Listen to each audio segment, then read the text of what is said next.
नमस्कार। आज हम limitations of dude Lawrence theory of electrical conductivity के बारे में चर्चा करेंगे। इससे पहले के वीडियो में हमने dude Lawrence theory of electrical conductivity के बारे में चर्चा की थी। हमने बात की थी कि dude Lawrence theory specially metallic materials की इलेक्ट्रिकल कंडक्टिविटी को समझाने में सफल हुई थी, क्योंकि ये इस मॉडल पे बेस्ड है कि जो एटम्स हैं उनके आउटर मोस्ट ऑर्बिट के इलेक्ट्रॉन्स यानी वैलेंस इलेक्ट्रॉन फ्रीली पूरे मैटर के अंदर मूव करते हैं, क्योंकि उन पर न्यूक्लियस का अट्रैक्शन फोर्स नेग्लिजिबल होता है। इसलिए वो पूरे मैटर के अंदर फ्रीली मूव करते हैं।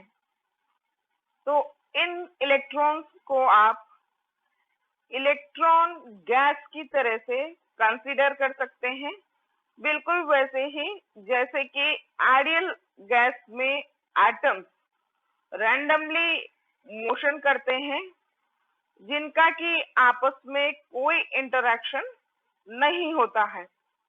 जिस तरह से आइडियल गैस को समझने के लिए काइनेटिक थ्योरी ऑफ गैसेस का यूज किया था, जिसमें मैक्सवेलियन डिस्ट्रीब्यूशन का यूज किया जाता है, बिल्कुल वैसे ही ड्यूड थ्योरी में इलेक्ट्रिकल कंडक्टिविटी को स्टडी करने के लिए काइनेटिक थ्योरी ऑफ गैसेस का यूज किया गया। ये मॉडल इस बात पर आधारित है कि जब मटेरियल पर यानी मेटल पर इलेक्ट्रिक फील्ड अप्लाई नहीं किया गया है, तो इलेक्ट्रॉन्स का एक रैंडम मोशन है। जब इलेक्ट्रिक फील्ड अप्लाई करते हैं तो इलेक्ट्रॉन्स पर इलेक्ट्रिक फोर्स लगता है, जिससे वो एक्सेलरेट होते हैं। एक्सेलरेट होने से उनके मोशन में कि उनके पाथ में बीच में चूंकि आयंस भी प्रेजेंट हैं, तो उनसे उनका स्कैटरिंग होती है, जिससे कि रेजिस्टिविटी अराइज होती है।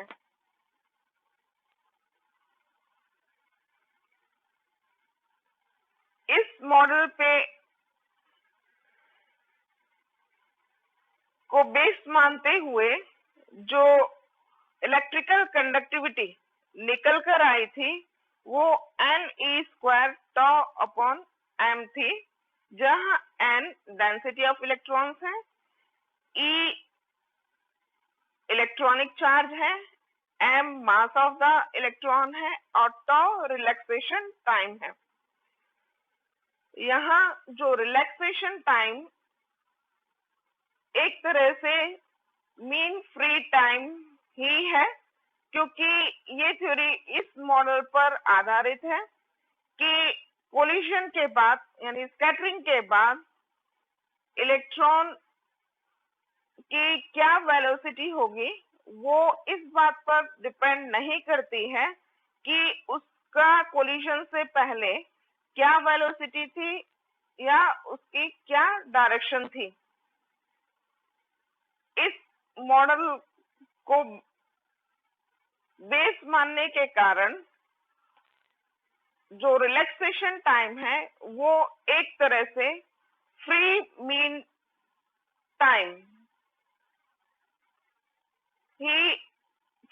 टाइम के बराबर ही होता है।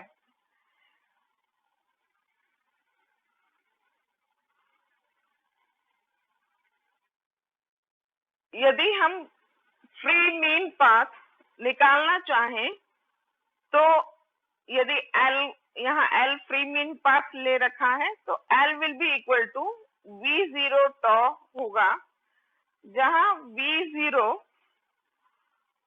में एवरेज इलेक्ट्रॉन की एवरेज वेलोसिटी है, तो L is equals to velocity into tau, average velocity of electron into टॉ।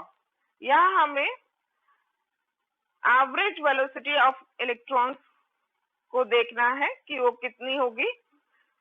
तो चूंकि हमने बात की थी कि इस मॉडल में काइनेटिक थ्योरी ऑफ गैसेस का यूज किया जाता है, जो कि मैक्सवेलियन डिस्ट्रीब्यूशन पर बेस्ड है, जिसमें कि इक्विपार्टीशन ऑफ एनर्जी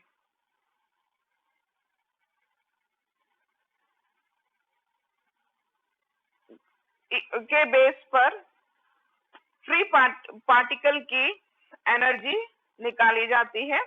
तो चूंकि इलेक्ट्रॉन एक फ्री पार्टिकल की तरह बिहेव कर रहा है, तो उसके 3 डिग्री ऑफ फ्रीडम होंगे, और इक्विपार्टीशन ऑफ एनर्जी के अनुसार हर डिग्री ऑफ फ्रीडम से रिलेटेड जो एनर्जी है वो हाफ kT होती है।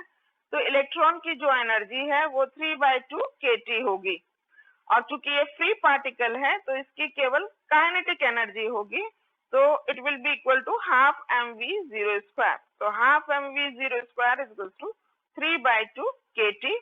तो यहाँ से हम v0 निकाल लेंगे, तो v0 is equal to √3 kT upon m। तो 3 और तो अब 3 कांस्टेंट, 3 k कांस्टेंट है, m कांस्टेंट है, so that means V0 is directly proportional to √T, temperature के अंडर के प्रोपोर्शनल है V0। यदि हम T टेम्परेचर को 300 केल्विन ले लें, तो K और M की वैल्यू रखने पर V0 10⁵ मीटर पर सेकेंड निकलकर आता है। और यदि हम रेजिस्टिविटी यहाँ से जो हमने इलेक्ट्रिकल कंडक्टिविटी निकाली थी, वहां से यदि हम टॉ कैलकुलेट करें तो 1/सिग्मा यानी इलेक्ट्रिकल कंडक्टिविटी का रिवर्स रेजिस्टिविटी होता है। तो resistivity is equals to m upon ne² upon tau होगी। तो tau will be equal to m upon ne² rho. तो रो इज रेजिस्टिविटी। यहाँ रेजिस्टिविटी यदि मटेरियल की रेजिस्टिविटी रखी जाए E, M, E, N और M की वैल्यूज रखें, तो टॉ जो निकल कर आता है वो 10⁻⁻15 से लेकर 10⁻⁻14 सेकेंड्स होता है। यानी मीन फ्री टाइम जो है वो 10⁻⁻15 से लेकर 10⁻⁻14 सेकेंड्स तक निकल कर आता है। तो V0 यहाँ हमने देख लिया, V0 is equal to 10⁵ value रखें उसकी, और टॉ की वैल्यू रखें, तो जो L की वैल्यू है वो 1 एंजिस्ट्रॉम से लेकर 10 एंजिस्ट्रॉम तक आती है। और हम जानते हैं कि जो लैटिस में जो एटॉमिक स्पेसिंग है वो एंजिस्ट्रॉम ऑर्डर की ही होती है। इसका मतलब जो ड्रू लॉरेंस थ्योरी में ये बात की गई थी कि जो इलेक्ट्रॉन है इलेक्ट्रिक फील्ड लगाने के बाद जब वो एक्सेलरेट होता है, तो उसके पाथ में पड़ने वाले जो आयंस हैं उससे उसकी स्कैटरिंग होती है। तो ये यहाँ पर सही साबित हो रही है, क्योंकि जो मीन फ्री पाथ है, मतलब दो कोलिजन्स के बीच में चली गई दूरी है, वो 1 एंजिस्ट्रॉम के बराबर है, 1 एंजिस्ट्रॉम ऑर्डर की है। और जो लैटिस में जो दो आयंस के बीच में जो स्पेसिंग है वो भी एंजिस्ट्रॉम ऑर्डर की है। तो यहाँ ये दिख रहा है कि ड्रू लॉरेंस थ्योरी के अनुसार ये सही है। लेकिन यदि और आगे हम कैलकुलेशन करें, तो हमने इसे पहले देखा था कि V0 is directly proportional to √T। यहाँ पर V0 is directly proportional to √T, इसे हमने देखा था। तो यदि लेकिन वास्तव में V0 जो है मतलब एवरेज वेलोसिटी है वो टेम्परेचर डिपेंडेंट नहीं होती है, वो टेम्परेचर इंडिपेंडेंट होती है, जो कि यहाँ पर गलत साबित हो रहा है। V0 टेम्परेचर डिपेंडेंट नहीं होता है। और साथ में ही ये इसका जो वैल्यू है वो 10⁶ मीटर पर सेकेंड होती है, जबकि इस जो कैलकुलेशन से ड्रूड लॉरेंस थ्योरी की कैलकुलेशन से जो V0 की वैल्यू है वो 10⁵ मीटर पर सेकेंड निकल कर आती है। तो यहाँ पर भी एक डिफरेंस है थ्योरी में। वाइल और इसको थोड़ा और अगर हम आगे देखें, जैसे रेजिस्टिविटी हम रो m/n² है, और हम जानते हैं कि यदि आप टेम्परेचर डिक्रीज करते हैं तो मेटल की रेजिस्टिविटी डिक्रीज होती है, टेम्परेचर के साथ मेटलिक रेजिस्टिविटी डिक्रीज होती है। तो चूंकि रेजिस्टिविटी डिक्रीज हो रही है तो m कांस्टेंट है, n कांस्टेंट है और e कांस्टेंट है। दैट मींस कि टॉ की वैल्यू बढ़ती है, टॉ इंक्रीज होता है। और जबकि हम रूम टेम्परेचर में जो टॉ की वैल्यू है वो 10⁻⁻15 से लेके 10⁻⁻14 सेकेंड्स होती है। और जब आप टेम्परेचर लो करें तो रेजिस्टिविटी कम होने के कारण टॉ की वैल्यू बढ़ती है। टॉ की वैल्यू बढ़कर लो टेम्परेचर्स पे 10⁻⁻13 सेकेंड्स तक हो जाती है। तो जो और V0 10⁶ मीटर पर सेकेंड है, जो कि हमने ये यहाँ देखा है कि V0 10⁶ मीटर पर सेकेंड होता है। तो इस L = V0 टॉ में यदि V0 10⁶ और टॉ 10⁻⁻13 जो लो टेम्परेचर्स पे है 10⁻13 रखें तो ये लगभग 1000 एंजिस्ट्रॉम आता है, जो कि